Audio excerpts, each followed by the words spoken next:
Hello and welcome to Focus on Fantasy Romance, episode number 34, a podcast where we discuss books, genre, industry, and our geeky lives. I'm Elle Klaus. I'm A.R.D. Clark. I'm Paulina Woods. And today we have J. Ellen Ross with us, also known as Jennifer. A transplanted Texan, J. Ellen Ross now lives in Ottawa, Ontario, and spends a great deal of time learning about snow and winter. A book lover and a dog lover, she works in high tech, which has nothing to do with writing or fantasy, but that doesn't stop her from loving both. Though her dogs are frequently blamed for the state of her house, the truth is Jennifer likes writing and gaming more than cleaning and makes very little time for it. I'll be honest, I make very little time for cleaning as well. So welcome. Thank you. Very happy to have you here. Very excited. This is first time, so. First podcast. So you have a book that came out yesterday called The Remembered Queen. Can you tell us a little bit about it?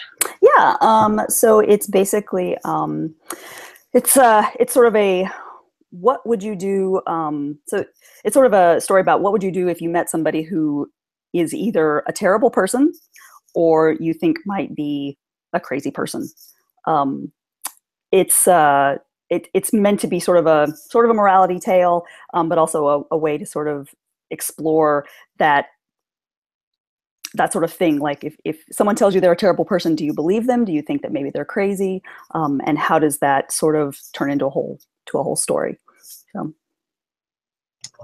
Okay, I have to say that you have some pretty gorgeous covers. How did you go about getting these gorgeous covers? Yeah, so my first covers were not gorgeous, and they I thought they were really pretty, but they didn't do a really good job of selling the books, and they really didn't do a good job of telling readers what to expect. So after those mistakes, I found a really fantastic cover artist on Facebook who specializes in fantasy covers, and she actually was incredibly easy to work with. I gave her very minimal sort of information about what I was looking for. Just basically, this is the premise of the book, and this is sort of what I want it to look like. And she came back with these beautiful things. So I love her. Yeah, you might need to give me her contact information. I can do that. She's fantastic. I'm just saying. Okay. So The Remembered Queen is book one of the Mad Queen's Massacre. How long will the series be? And have you started the second book? Yes. So it's a 2-book series planned, but I will say that my first series was also a 2-book series and it turned into a 3-book series. I am about halfway through writing the second book already. So I'm pretty dedicated to getting this done quickly. Now, quick is relative in this industry. True. That is true. How quick is quick? So for me, what I try to do, I try to have a 4-month turnaround time from start to absolute finish. It depends. If I'm moving to Canada in the middle of it, then things slow down a little bit. But I'm not moving to Canada. I'm already here. So my plan is completely edited, packaged, ready to go in 4 months. So. Okay, and these are full-length novels. We're talking over 50,000 Oh, words. yeah. I'm a little verbose. So all my books run around 120 to 130,000 words. So. Wow, that's like twice as long as mine. Yeah, I just can't seem to write them shorter or break them up into like smaller book pieces like some people have suggested, but I can't seem to do that. So. Well, that is fine. I'm pretty sure your fans appreciate it. People seem to like it, so yeah. What was one of your favorite tropes you wrote into this book and why? So this was the first time that I tried to do actual true fantasy and not like historical fantasy. So this time I actually did magic, and I built an entire magic system from scratch because I have a problem with, I like magic, but the magical system has to be believable. So I worried about magic being too much of a fantasy staple, I guess.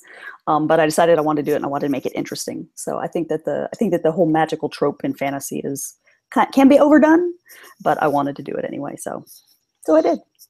Good. I think a lot of authors rely too heavily on the fantasy settings that Tolkien introduced. Yes. And that is classic fantasy, but you can really push the envelope so much more. Yep. And do so much more with it.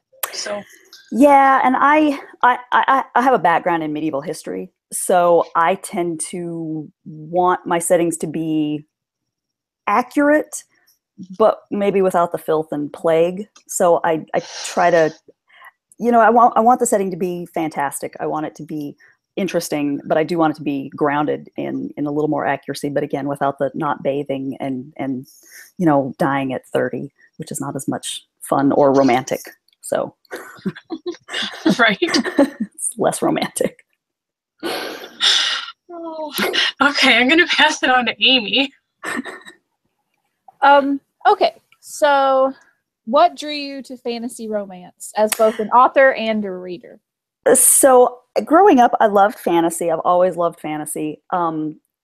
But especially books that I read, like as a young person, there wasn't a lot of romance in there. And there was a lot of sort of like getting up to the edge of it being romance, and then it cut off. And it always annoyed the crap out of me. like these are people, you're trying to create a story where these are human beings. They're gonna be involved with each other. There's gonna be sex, there's gonna be romance. And I think that it's a disservice to not have that. I don't think that a book has to be, a fantasy romance has to be completely revolving around the romantic part of it.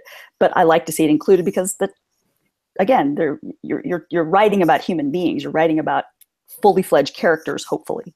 So I like to see that in there. And then honestly, I didn't intend to write fantasy romance in the beginning. I was just going to write a book because I wanted to. And the next thing I knew, I was like, well, these people are obviously meant to be together. And well, now we're writing romance. So. All right. What kinds of pitfalls or mistakes have you made that you wish you'd been warned about before you published? Oh, there's so many. I did everything that was possible to do wrong with my first novel. I did it wrong. I did not know how to write a blurb. I didn't know how to do a cover. I honestly felt like, hey, if the cover looks interesting, that's enough. But I didn't really think about how the cover told the story, or helped the reader understand what was going to happen in the story. So my first covers were super pretty, but they were not fantasy covers at all. They were maybe romance covers, maybe, but yeah. And like launching my book, no, I had no idea what I was doing in the beginning. I was super bad at that, really crazy bad. And then I also managed to find one person who turned out to be a scam artist, and I found her twice, and twice I paid her money. The second time I sent the police after her and got all my money back. But I actually managed to run into her twice and pay her twice because I didn't really know how to evaluate whether somebody was a scam artist or not. So. And what did you pay her for? Oh, let's see. The first time I paid her for marketing, and then the second time was new covers and marketing, and I think it was mostly just the marketing and the covers. But it turned out it was like this whole like at the time that I realized who she was, it all blew up, and a bunch of other people also knew who she was, and it like turned into this whole huge thing, and she was crazy. But I got my money back on that one, so. Unfortunately, you can't red flag the crazy all the time. And we've all had our interactions with crazy, I think. And because I think social media is such a huge part of being an author nowadays, you can't avoid the crazy. No. I mean, it's out there. And there are people always looking to take your cash. Yep, absolutely. And they will take your cash. And I do not care. Yeah, and I tend to feel like I tend to think that other people know more than I do. And so they come in and she sounded knowledgeable. Right. They prey on newbies. Yeah. And she was just crazy. So Unfortunately, we've all been at least peripherally involved with some of that crazy from time to time. So what's your favorite part of the writing process? And on the flip side, what's the worst part? My favorite part, and this sounds really weird, at least for some other authors that I've talked to, I absolutely love reading my own stuff. I love reading what I've written. I love it. And like, I have talked to people who said, oh no, I never read what I write again. And I'm like, I cannot even imagine that. That sounds like a terrible thing. When you read your own stuff, does it like give you goosebumps sometimes? It does. Even if I know what's happening. I know what's going to happen. I don't care. I'm so excited to see what happens. And like, I love coming across a part that I haven't read in a while. And I'm like, that was really good, Jennifer. You did a good job there. I don't like the parts that are, but you know, I think that the worst part for me is probably it's the promotion. I'm not good at it.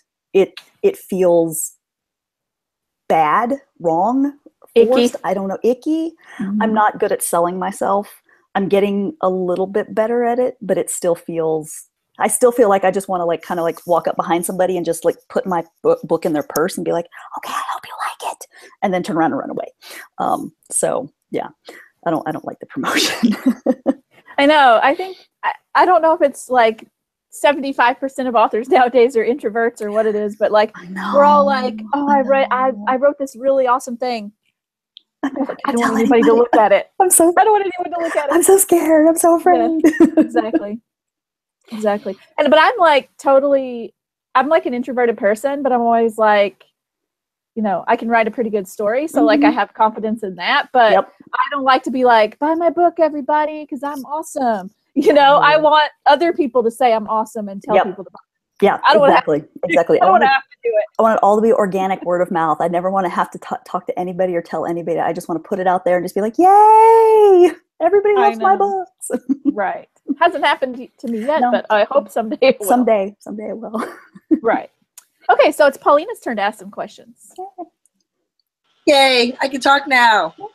But I just had to, Amy, a little bit of what you said when you said that that we kind of hold on to our work and don't want to let it go nowadays. So I don't think it's that we're all introvert or most people are introvert. I just think that now more than ever, people hide behind computers, and you let it into the world and you have no idea what garbage is going to come back. And so it's not like we're like, oh yay, we don't want to let the world see. We're like, but that's the thing too, though. Like I remember being a kid and I didn't know what any of my favorite authors looked like. I never saw their face except on the back of a book cover jacket. Like, and now they know, like they can Google stalk my freaking house and know where I live, and like they can follow me on social media and see everything about my life. So I think that we're all like, oh my God, like the whole entire world can see everything I do. If I sneeze the wrong way.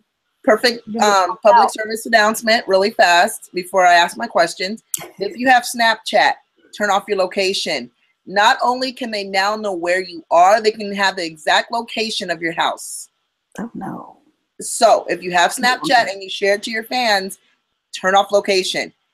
One of my friends pulled it up. It literally showed one girl driving to work, getting out her car, walking to the door. It shows where you are.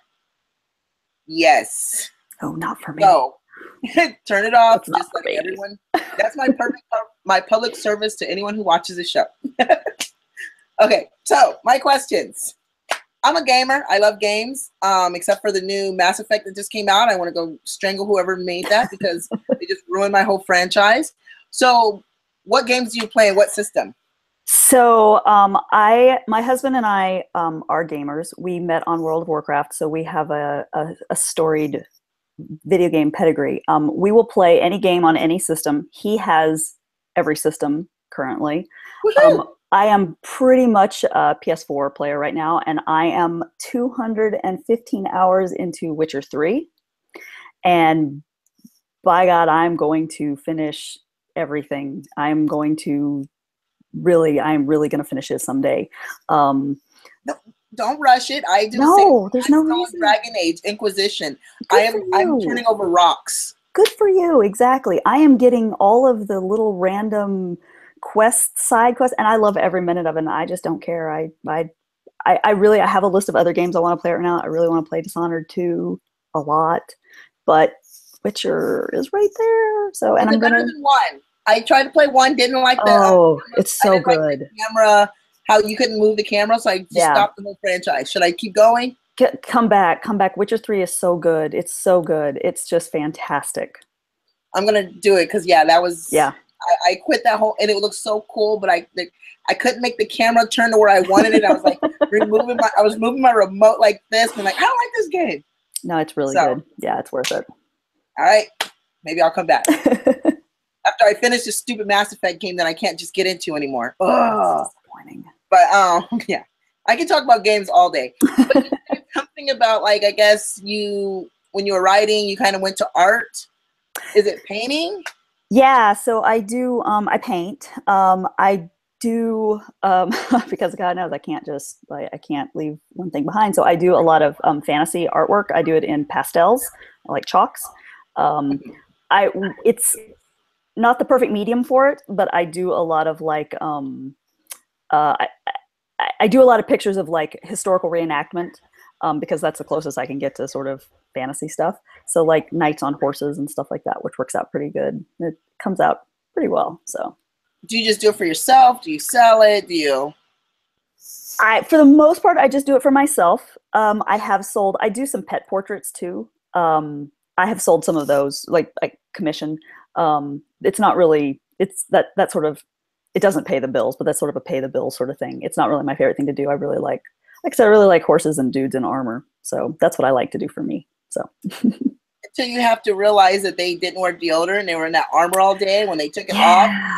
That's why I hate historical romance sometimes, because they come off the battlefield, take off the armor. Come here, woman. I'm like, dude, bath. That's nasty. Bad can of tuna right there. I'm not putting my mouth anywhere on that body. No. You step in the bath. I don't understand how romance books go from like, he just came in off the battlefield, and she's like, "Oh my god!" And next thing they're in the bedroom, I'm like, no. So are you trying to get a vaginal disease? Yeah, no, don't do that. Don't do that. That's So I know that's.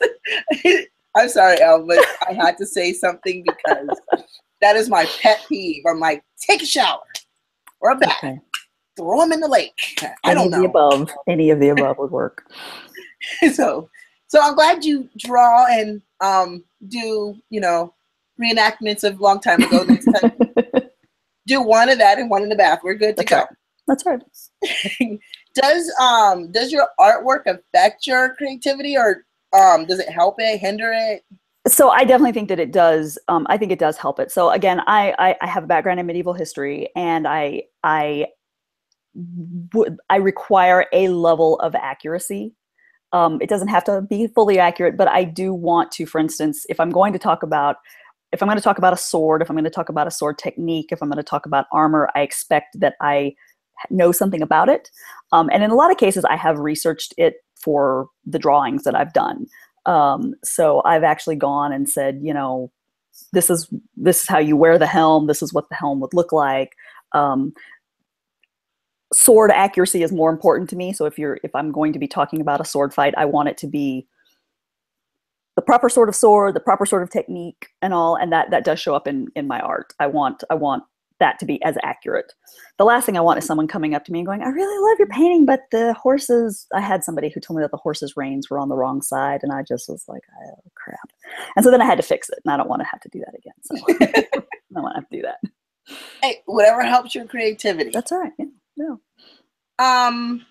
Okay, Elle just ran away. She has a kid out of bed. So I guess we're taking over. She's back. No, I'm back. Did anyone have any questions? Otherwise, we can wrap up. I'm good. Okay, we do have a giveaway, though. So Jennifer has offered one ebook copy of The Remembered Queen if you leave a comment on our blog. Our blog is focusonfantasyromance.wordpress.com. So ask her a question. We will randomly choose a winner. And the contest will be open until 30 days from today of recording, which is July 30th, 2017. So thank you for joining us. If you like the podcast, please like, comment, and share. This has been episode number 34.